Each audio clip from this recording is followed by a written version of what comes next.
প্রিয় শিক্ষার্থী বন্ধুরা, প্রথমে বিবি ম্যাথ একাডেমির পক্ষ থেকে শুভেচ্ছা জানাই। আশা করি ভালো আছেন সবাই।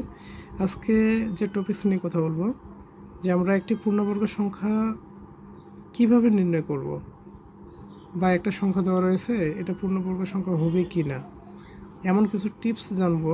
যে টিপসগুলো মাথায় রাখলে বা মনে রাখলে আমরা অতি সহজে নির্ণয় করতে পারবো যে সংখ্যাটি পূর্ণবর্গ সংখ্যা কি না।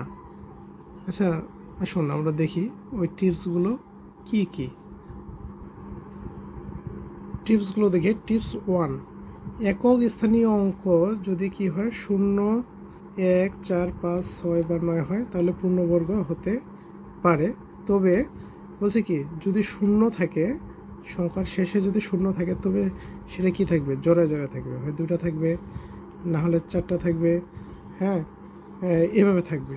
কিন্তু কখনো কি একটা বা তিনটা, এগুলো কি যদি এমনটা থাকে তাহলে পূর্ণবর্গ হবে না। আবার বলছে কি, টিপস 2, একক স্থানীয় অঙ্কে 2, 3, 7 বা 8 হলে অবশ্যই কখনোই পূর্ণবর্গ হবে না। ঠিক আছে, তাহলে এই অঙ্কটা দেখি। বলছে কি, নিচের কোন সংখ্যা একটি পূর্ণবর্গ সংখ্যা হতে 1 কম। আচ্ছা, যেহেতু 1 কম রয়েছে পূর্ণবর্গ সংখ্যা হতে, তাহলে আমরা আগে একেই যোগ করে দিই, এগুলো যোগ করি। তাহলে এখানে কত আসে, 2, 4, 9, 4, 4। এখানে 1 যোগ করলে কত হয়, 9, 8, 5, 9, 5। এখানে 1 যোগ করলে 10, 9কে 10 শূন্য তুলে 1, 10 শূন্য তুলে 1, 9, 6। এখানে 1 যোগ করলে কত হয়, 7, 5, 4, 3, হ্যাঁ 3, তাই না? আচ্ছা, আমরা আমাদের টিপস অনুসারে প্রথমে দেখি কোটার ক্ষেত্রে কি বলছে। এটাতে কি রয়েছে, কোটাতে শেষে 2। আমরা তো জানি যে একক স্থানীয় অঙ্কে যদি কি 2, 3, 7 বা 8, 2, 3, 7 বা যদি 8 থাকে, তাহলে কি পূর্ণবর্গ হবে না। যেহেতু এখানে 2 রয়েছে, তার মানে কি পূর্ণবর্গ এটা হবে না, এটা আউট হয়ে গেল। এখানে কি 5 রয়েছে, তার মানে কি এখানে 5 থাকলে পূর্ণবর্গ হতে পারে। আবার কি এখানে 0 রয়েছে, আবার ডবল 0 রয়েছে, হ্যাঁ, বলছে জোরে জোরে থাকতে হবে, তার মানে কি এটাও হতে পারে, তাই না? এটা কি বলছে, সংখ্যা শেষে কত রয়েছে, 3। আমরা তো জানি যে 3 থাকলে কি হবে না, 3 থাকলে পূর্ণবর্গ, হ্যাঁ 3, এই যে 7, এগুলো থাকলে কি হবে, পূর্ণবর্গ হবে না। তার মানে কি এটাও পূর্ণবর্গ হবে না। তাহলে কি খ এবং গ এই দুটার মধ্যেই কি হবে, আমরা অ্যান্সারটা পেয়ে যাব, আমাদের সোজা হয়ে গেল। তাহলে কি আমরা ভাগের সাহায্যে এখন এটা কি 5 নির্ণয় করি যে এটা পূর্ণবর্গ কি না, তাই না? আমরা কি করি, সংখ্যাটা লিখলে প্রথমে কি জোড়া জোড়া ইন্ডিকেট করতে হবে, তাই না? তাহলে কি থাকলো, এখানে সিঙ্গেল একটা, এখানে এমন একটা সংখ্যা নেব, ওই সংখ্যাকে ওই সংখ্যা দিয়ে গুণ করলে এটা সমান অথবা ছোট হবে। 3 তিরিকা কি 3কেই আবার 3 দিয়ে গুণ, ঠিক আছে, 3 তিরিকা 9। তাহলে এখানে এই জোড়া জোড়া নামবে 85। 3 যখন এটা ভাজক নিয়ে, যে ভাজকটা আমরা নির্ণয় করব সেটা কি হবে, এখানে যে আমরা প্রথমে যে ভাগফলটা পেলাম সেটার কি হবে, দ্বিগুণ 6। 3 দুগুণা কি 6। তারপর এখানে এমন একটা সংখ্যা নেব, আবার ওই সংখ্যাটা এখানে নেব, আবার ওই সংখ্যা দিয়ে এটা গুণ করে কি এটার সমান অথবা ছোট হতে হবে। তাহলে কি 1 নিয়ে 61কে 61, এই যে 1 দিয়ে কিন্তু গুণ করলাম, ঠিক আছে। এটা আমি এমনিতে আপনাদের বোঝানোর জন্য লিখতেছি। তার মানে এখান থেকে বিয়োগ করি 4, 6 6 না গেল 2, আবার এই জোড়ায় নামবে 95। এখন কি রয়েছে, এখানে ভাগফল 31। এখানে যে আমরা এখন ভাজকটা নেব, এই ভাগফলের দ্বিগুণ, তার মানে কি 62। তারপর এখানে এমন একটা সংখ্যা নেব, ওইখানে এমন ওই সংখ্যাটা এখানে নেব, আবার ওই সংখ্যা দিয়ে এটা গুণ করে কি এটা সমান অথবা ছোট হতে হবে। আচ্ছা, আমরা 6, 2, 3 নিই, 3 তিরিকা 9, 3 দুগুণে 6, 3 6 18 এটা আসে, তাই না? আচ্ছা, যদি আমরা 4 নিই, 6, 2, 4, 4 দিয়ে গুণ করতে হবে, 4 4 16, 6 হাতে গেলে 4 2 8 9, 4 6 24 1 25। যদি আমরা 4 নিই, তাহলে কি এটা থেকে কি 1 বড় হয়, কত অ্যান্সার গুণফল আসে 2596। এখানে 2496 আসে, এখানে কত রয়েছে 2495। তাহলে আমরা কত নেব, 3 নেব। তাহলে এখানেও কি নিতে হবে, 3 নিতে হবে, আবার 3 দিয়ে গুণ করতে হবে, তাই না? এটাকে আমরা 3 দিয়ে গুণ করলে কত আসে, 3 তিরিকা 9, 3 দুগুণা 6, 3 6 18। বিয়োগ করলে আসে কত, 9 আছে 15 গেল 6, হাতে গেলো 1,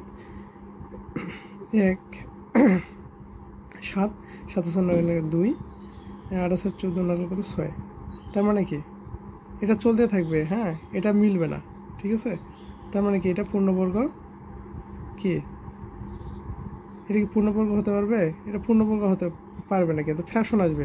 এরপরে যদি আমরা নির্ণয় করি কী হবে, এখানে তো আর কোনো সংখ্যা নেই, তাই না? তাহলে এটা দ্বিগুণ নিতে হবে। দ্বিগুণ নিতে গেলে কত নিতে হয়, 2 নিলে 3 দুগুণে 6, 2 ওকে 2 আবার 6। তার মানে কি এখানে যদি আমরা কোনো সংখ্যা নেই, এখানে তো এমনি এমনি নেওয়া যাবে না, এটাকে, হ্যাঁ, এখানে একটা ভাগ করে নিতে হবে, আবার এখানে নিতে হবে। তার মানে কি এটা থেকে বড় হয়ে যায় কিন্তু, ঠিক আছে। তার মানে এটা কি পূর্ণবর্গ হতে পারবে না। আচ্ছা, এখানে আরেকটা সংখ্যা রয়েছে কত, 1, 6, 9, তাই না? এটা নির্ণয় করে 0, 6, 1 রয়েছে। তার মানে কি 1 ভাগফল 1 নিলাম, তাহলে কি 1 দিয়ে গুণ করতে হবে, তাহলে কি 1 আসলো, 6, 9, তাই না? 1 দ্বিগুণ, 1 দ্বিগুণ কত, 2, তাই না? 1 দ্বিগুণ করতে, তারপর এখানে এমন একটা নিতে হবে, এখানেও নিতে হবে, যেন এটা গুণ করে আবার এটা না। তাই যদি 3 নেই, এখানেও কি 3 নিতে হবে, আবার এটাকে আবার কি 3 দিয়ে গুণ করতে হবে, 3 3 9, 3 2 6 আসলো, তাই না? আচ্ছা, এখানে এই যে 0 0 রয়েছে, 0 0গুলো তো আমরা এখানে বসিয়ে দিতে পারি। এখানে 0 বসালে কি, দেখেন এখানে একটা কথা বলি, এখানে আমরা যেহেতু 0 0 রয়েছে না, তাহলে আমরা একবারেই কাজ করে নিই। এখানে 0 নিলাম, এখানেও 0 নিলাম, ঠিক আছে। এই যে দেখেন কী হবে, 2 3 0, তাই না? তার মানে কি এখানে 30 নিলাম, এখানেও 30 নিলাম, তাই না? তাহলে এখন কি 30 নিই, 0 0 0 0, 3 3 কত 9, 3 2 6, তার মানে কি 0 0 9 6, এই যে মিলে গেল। তাহলে হচ্ছে কি এটা একটা পূর্ণবর্গ সংখ্যা। তার মানে আমরা এটাকে যদি আমরা নির্ণয় করি, কীভাবে নির্ণয় যায়, 16900 সমান কত, 130 স্কোয়ার, এটা কেটে যায় 130। তাহলে আমরা কি বলতে পারি যে 16900 একটা কি, এটা একটা পূর্ণবর্গ সংখ্যা, তাই না? তার মানে অপশনগুলোতে যাই, তার মানে আমরা এখান থেকে বলতে পারি কি 16900 কি একটা পূর্ণবর্গ সংখ্যা। অতএব তাহলে কি বলছে, নিচের কোন সংখ্যা একটি পূর্ণবর্গ সংখ্যা হতে 1 কম। তার মানে কি এই যে সংখ্যাটা রয়েছে, এই সংখ্যাটা কি, যেহেতু এটা একটা পূর্ণবর্গ সংখ্যা, তাহলে কি এটা থেকে 1 কম হচ্ছে এটা, তাই না? এই পূর্ণবর্গ সংখ্যাটা থেকে যদি 1 বিয়োগ করি, তাহলে কি হচ্ছে, তাহলে কি আমরা এই সংখ্যাটাই পাবো না, এই সংখ্যাটাই পাচ্ছি, তাই না? 8 6 1। অতএব তাহলে কি এই সংখ্যাটা কি একটা পূর্ণবর্গ সংখ্যা হতে 1 কম। এটা হলো উত্তর। আচ্ছা, আমি আরও দুই একটা কথা বলি, যেটা আপনাদের হাতে সহযোগিতায় আসবে। আমরা কি বলছিলাম যে সংখ্যার শেষে একক স্থানীয় অঙ্ক 0 1 4 5 6 9 হবে, তাই না? আচ্ছা, আমরা শূন্যটার ক্ষেত্রে দেখি। আবার শূন্যর ক্ষেত্রে বলছে কি, সংখ্যাটা কি ওই অঙ্কের শেষের যে যদি শূন্য থাকে, তাহলে কি অবশ্যই জোড়া জোড়ায় থাকতে হবে। আচ্ছা, যেমন আমরা কি জানি, 100 জানি, তাই না? 100 যদি বর্গমূল নির্ণয় করা হয়, 100 কি এটা পূর্ণবর্গ সংখ্যা কিনা, তাই না? এটা যদি বর্গমূল নির্ণয় করা হয়, নির্ণয় করে যদি পূর্ণ সংখ্যা আসে, তাহলে তো পূর্ণবর্গ সংখ্যা হয়, তাই না? তাহলে আমরা কি করি, এটাকে ভাঙি, 100কে কীভাবে লিখে যায়, 10 এর উপর স্কয়ার, তাই না? এটা কেটে গেলে কি, এটা একটা পূর্ণবর্গ সংখ্যা। অর্থাৎ পূর্ণ সংখ্যার বর্গমূল যদি কি পূর্ণ সংখ্যা হয়, তাহলে এটা কি, তাহলে হবে পূর্ণবর্গ সংখ্যা হবে, তাই না? পূর্ণবর্গ সংখ্যা হবে। তাহলে কি এই যে যেহেতু এটার বর্গমূল নির্ণয় করলাম, একটা পূর্ণবর্গ হয়, তার মানে কি এটা পূর্ণবর্গ সংখ্যা। আচ্ছা, 1 তাই না? যেমন 121 যদি বলি, 121 একই শেষে 1 রয়েছে, এই সংখ্যাটার শেষে কি 2টা 0 রয়েছিল, এই যে 1 এর ক্ষেত্রে কি 1 রয়েছে না? তাহলে 121কে কীভাবে লিখতে পারি, 11-এর উপর স্কোয়ার, কেটে যায়, তার মানে কি 11 আসলো। তার মানে কি এটা একটা কি পূর্ণবর্গ সংখ্যা।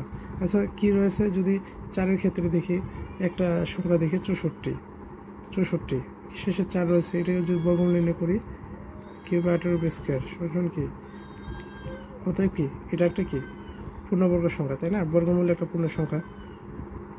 আর এগুলো আমি কিছু সংখ্যা নিয়ে কথা বলতেছি এই কারণে, এই সংখ্যাগুলো জানা থাকলে আপনাদের অনেক ইজি হবে, কারণ এগুলো কিন্তু প্রায়ই আসে এই, হ্যাঁ, এগুলো আপনাদের মনে রাখতে হবে, ঠিক আছে? যেমন যদি 25, যেমন কি 5 রয়েছে, যেমন কি রয়েছে, যদি 25 বলি, 25-এর উপর বর্গমূল করলে কত আসে?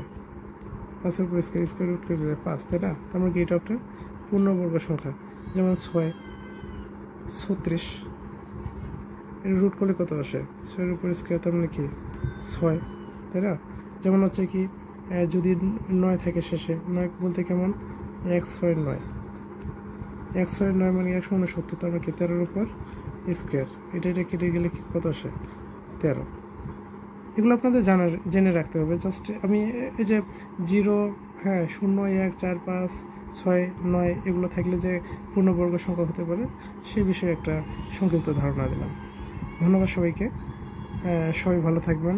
আর একটা কথা বলে রাখি, আমার এই ভিডিওগুলো যদি আপনাদের উপকারে আসে অবশ্যই আপনারা লাইক কমেন্ট শেয়ার করবেন, আপনার বন্ধুদের মধ্যে মাঝে ছড়িয়ে দেবেন।